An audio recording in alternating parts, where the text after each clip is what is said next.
बस तेरा साथ हो ड्रामे की आज की किस्त में आपने देखा कि दादा जान ने बेहोश होते हुए भी अनस के करियर को लात मार दी। बेचारा इतनी मुश्किल से जॉब अरेंज हुई और दादा जान हॉस्पिटल पहुंच गए। ना इन्होंने स्क्रीन की जान छोड़नी है और ना ही बीमारी ने इन्हें कुछ करना है। सारी रात हॉस्पिटल में रहने के बाद अनस और अनसा दादा जान को घर वापस लाने के लिए हॉस्पिटल से निकल रहे हैं जब शीरीन मुरव्वत के मारे अपने दादा से मिलने आती है। इसे देखकर दादा तंजिया नज़रों से घूरते हैं कि शायद तुम मेरे मरने का इंतज़ार कर रही थी। शीरीन नज़रें चुराती है क्योंकि आजकल वैसे ही वो फ़हाम कुरैशी के रूठने मनाने में मसरूफ़ है। अब यहाँ पर दादा को पता चलता है कि इनकी वजह से अनस की जॉब होते होते रह गई, तो इस बात पर मुरसलीन से कहते हैं कि अनस के लिए ऑफिस में कोई जॉब निकालो, घर का बच्चा है। बाप की बात सुनकर मुरसलीन साहब तो हत्थे से उखड़ जाते हैं कि अनस की कोई जगह नहीं, आप इसे ऑफिस में जगह देने की बात कर रहे हैं। मैं तो इसे ऑफिस के बाहर छोले की रेड़ी लगाने तक की जगह ना दूं। ये सुनकर मुरसलीन के वालिद को अफसोस होता है कि अपना नहीं तो अपने भाई का बेटा समझकर इसके सर पर शफकत से हाथ रख दो, इसका मुस्तकबिल संवर जाएगा। जिस पर मुरसलीन साहब अपने बाप के सामने तंजिया कहते हैं, नफरत है मुझे इससे और इसके बाप से भी।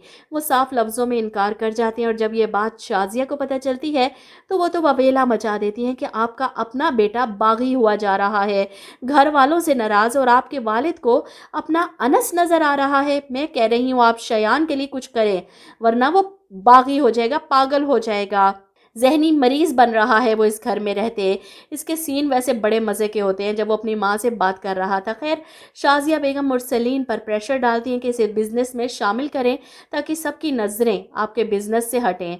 आपके अब्बा जी का बस चले तो वो कारोबार में भी शराकतदार बना दें अनस को। ये सुनकर मुरसलीन साहब फैसला करते हैं, ऐसा मेरी ज़िंदगी में तो कभी नहीं हो सकता और मरने से पहले अपने बेटे को सारे इख्तियारात देकर जाऊँगा ताकि कोई इसकी जगह ना छीन सके। इधर अनस अपने वालिदैन का सामान निकाले बैठा था। इसमें से अंसा के लिए अपनी माँ के शॉल, इनकी झुमकियाँ अंसा को देता है जिसे अंसा बहुत शौक से पहनती और ओढ़ती है। इनके सामान में से अंसा को इसके माँ बाप की तस्वीर मिलती है जिसे देखकर वो हैरान है कि माँ बाप की तस्वीर को ऐसे छुपा कर कौन रखता है। जिस पर अनस कहता है कि ताया जान, मेरे अब्बू अम्मी की पिक्चर्स इस घर में नहीं चाहते थे, वो इन्हें नज़र ना आए। ये सुनकर अंसा फ़ौरन तस्वीर उठाकर कमरे की सामने वाली दीवार पर लगा देती है कि ये पिक्चर यहीं पर लगेगी, देखती हूँ कौन उतारता है और कौन उठाकर फेंकता है। मुंह तोड़ देना तुम इसका, बल्कि मुंह तो मैं खुद ही तोड़ दूंगी।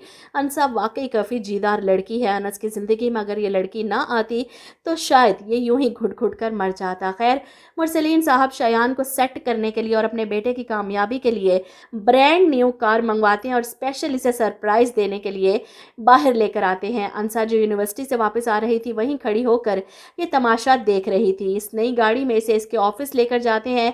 इसका इस्तकबाल किसी शहजादों की तरह होता है। मुरसलीन एंड सन्स का नया मालिक शयान मुरसलीन। शयान की माँ और बहन भी इसके इतने बड़े दिन में वहाँ मौजूद थी। इधर अंसा अंदर आकर अनस को इस बारे में बताती हैं कि तुम्हारे ताया ने कैसे अपनी औलाद के लिए सब सेट कर दिया।